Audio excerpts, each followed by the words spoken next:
तो दोस्तों, मई के महीने में तमिलनाडु में कुछ मछुआरों ने एक फिश को बाहर निकाला जो एक डीप सी था क्रिएचर। अगर बात करें उसकी हाइट तो उसकी हाइट थी 28 फीट। और ऐसा नहीं है, इस दुनिया में और बहुत जगह है जहां पर डीप सी मतलब समुद्र के अंदर जो जानवर हैं, जो वहां पे है प्राणी, वो बाहर आ रहे हैं।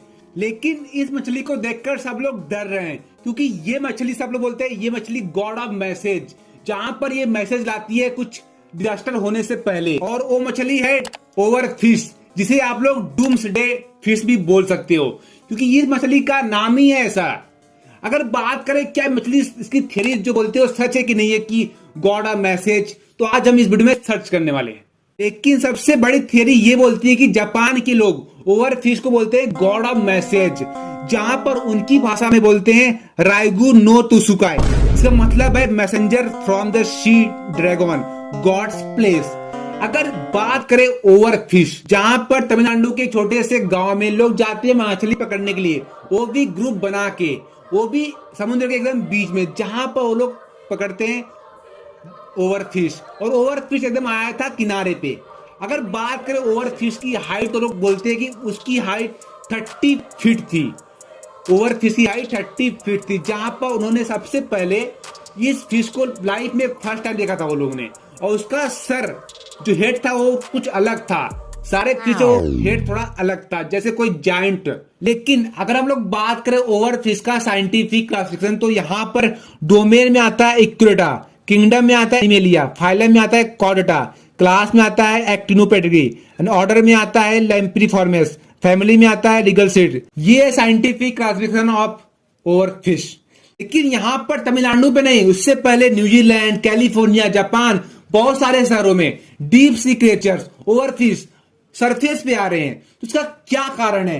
अगर बात करें तो टेम्परेचर, जहां पर इतनी होती है गर्मी के कारण तो समुद्र अपने आप में तपने लगता है, तब अंदर डीप सी क्रिएचर आते हैं बाहर, बिकॉज उनको अपना नया रास्ता खोजने के लिए बाहर सरफेस पे आ जाते हैं।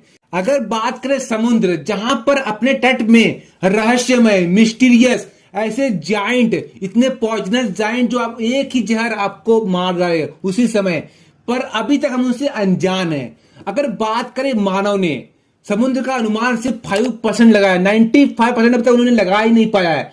तो सोचो समुद्र के अंदर क्या क्या होगा।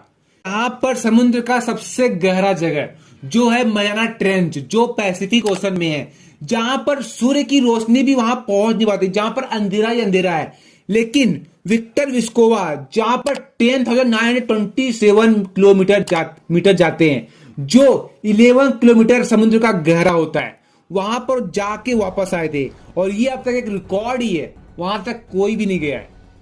लेकिन उससे पहले आप लोग इस इमेज को देखो, जहां पर ये है स्क्वेड जाइंट, जहां पर इसका बॉडी स्ट्रक्चर ही कुछ अलग है। अगर आप देखो तो इसका बॉडी स्ट्रक्चर आपको कुछ समझ नहीं आएगा, लेकिन आज मैं करता हूं एक्सप्लेन। इमेज में जायंट फिश की हाइट बहुत ही कम है, वो छोटा सा है, लेकिन एक्चुअली में जायंट फिश की हाइट 18 मीटर की होती है, जो लगभग आपको अपने पेट में पचाने के लिए काफी रहेगा।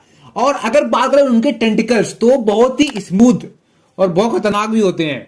तो ये जायंट फिश, अगर बात करें ये डीप सी क्रिएचर्स हैं जो पाए जाते हैं समुद्र के एकदम गहरे में। लेकिन तापमान से वो लोग ऊपर आते हैं, जहां पर वो मनुष्य के शिकार बनते हैं। लेकिन कभी कभी मनुष्य भी उनका शिकार बन जाते हैं। अगर बात करें स्क्विड जायंट फिश फाइंड हुआ था 15 जनवरी 2022 को, जहां पर ये भी जापान में ही फाइंड हुआ था, पता नहीं वहां पे क्या ऐसा। लेकिन अगर बात करें स्क्विड जायंट का साइंटिफिक क्लासिफिकेशन, तो ये जहां पर kingdom Animalia, phylum Mollusca, class Cephalopoda, order Teuthida, suborder Oegopsina, family Architeuthidae आणि genus Architeuthis, species Architeuthis dux. तो भाई ये scientific classification of squid giant, नाम भी जायंट है, काम भी जायंट है। आप लोग लाइक कर दो, शेयर, सब्सक्राइब एंड कमेंट भाई लोग, और कमेंट करो न्यू टॉपिक। और भाई लोग गॉड से दुआ करो ऐसा ना हो किसी वर्ल्ड में, सब सेफ रहो। Bye bye.